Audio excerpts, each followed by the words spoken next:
시편 119편 97절에서 112절까지 말씀을 살펴보도록 하겠습니다. 신은 명철의 원천으로서의 말씀을 향한 사랑의 열정을 토로하며 생명의 위기 가운데도 하나님의 법도를 떠나지 않고 그 증거를 마음의 기쁨으로 삼습니다. 97절에서 104절은 맴, 나를 지혜롭게 하는 하나님의 법입니다. 맴으로 시작하는 단어는 어찌 그리입니다. 시는 말씀에 대한 사랑을 수사 의문문으로 표현합니다. 어찌 그리라고 하는 표현은 능히 표현할 수 없을 정도로 과도함 혹은 탁월함을 의미합니다. 자신 스스로 측량할 수 없을 정도로 능히 알 수도 표현할 수도 없을 정도로 하나님의 말씀에 대한 사랑을 지니고 있음을 고백합니다. 자신이 말씀을 사랑하는 것이 억지나 강요가 아니라 자발적인 기쁨이요 마음에서 솟아나는 것임을 강조합니다. 한번 떠올려 보십시오. 하나님의 말씀이 너무 좋아서 어쩔 줄 몰라하는 시인의 모습이 그려집니다. 얼마나 좋은지 하루 종일 작은 소리로 읊조립니다. 잠자고 먹는 시간을 제외한 나머지 시간은 말씀만 읽고 읊조리는 것이 아닙니다. 하나님의 말씀을 묵상하는 것 외에 다른 시간은 무의미하다는 것도 아닙니다. 어떤 의미입니까? 어디에서 무엇을 하든지 마음과 내리에서 한순간도 말씀에서 벗어난 어떤 것을 찾아볼 수 없을 정도로 철저하게 말씀으로 충만한 삶, 말씀 중심의 삶을 살았다라고 하는 의미입니다.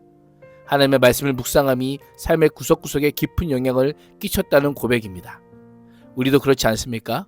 무엇인가를 좋아하면 잘하게 되고 또 잘하게 되면 그것을 더 좋아하는 것처럼 반복적이고 긍정적인 행동과 습관은 우리의 삶에 선순환을 불러일으킵니다.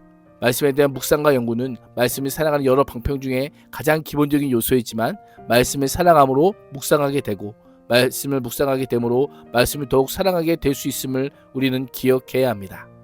98절에서 100절은 원수, 스승, 노인, 함께함, 묵상, 준행이라고 하는 점층적인 표현을 사용하여 말씀을 향한 사랑의 열정을 보다 구체적으로 토로합니다.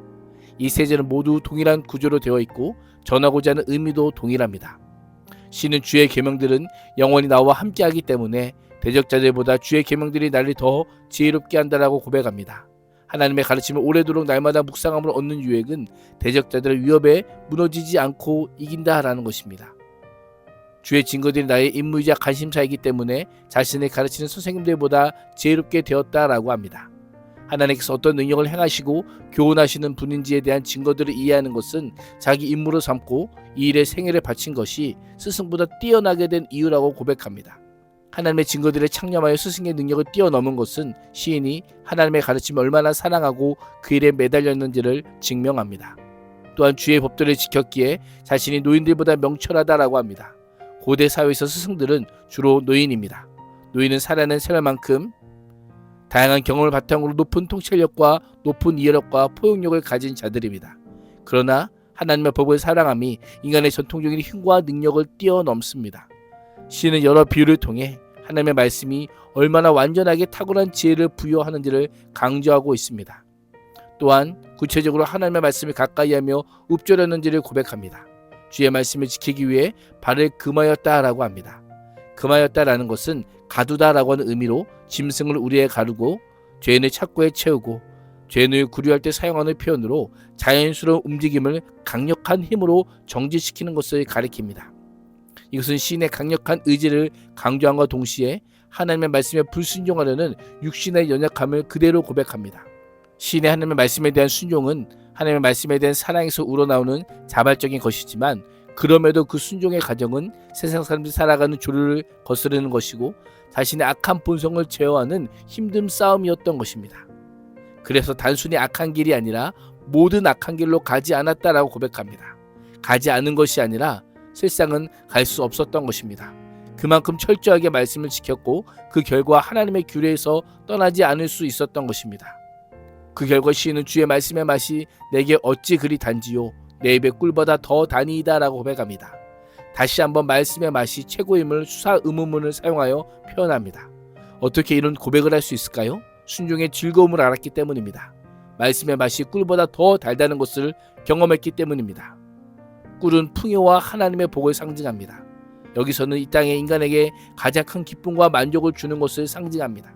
시는 이러한 꿀도 하나님의 말씀의 맛과는 비교할 수 없다라고 고백하며 하나님의 말씀이 이 땅에서 얻을 수 있는 만족이나 기쁨과는 비교할 수 없는 즐거움이다라고 묘사하고 있는 것입니다. 무엇이 나의 만족입니까? 무엇이 나의 기쁨입니까? 나의 사랑, 나의 지혜는 하나님의 말씀뿐입니다. 비교할 수 없는 최고의 가치는 하나님의 말씀뿐임을 잊지 말아야 합니다. 105절에서 112절은 눈, 내 발의 등과 빛이 되신 주의 말씀입니다. 하나님의 말씀을 기쁨과 즐거움의 상징의 꿀로 비유한 시인은 105절에서 하나님의 말씀을 인생의 등이요 빛으로 묘사합니다.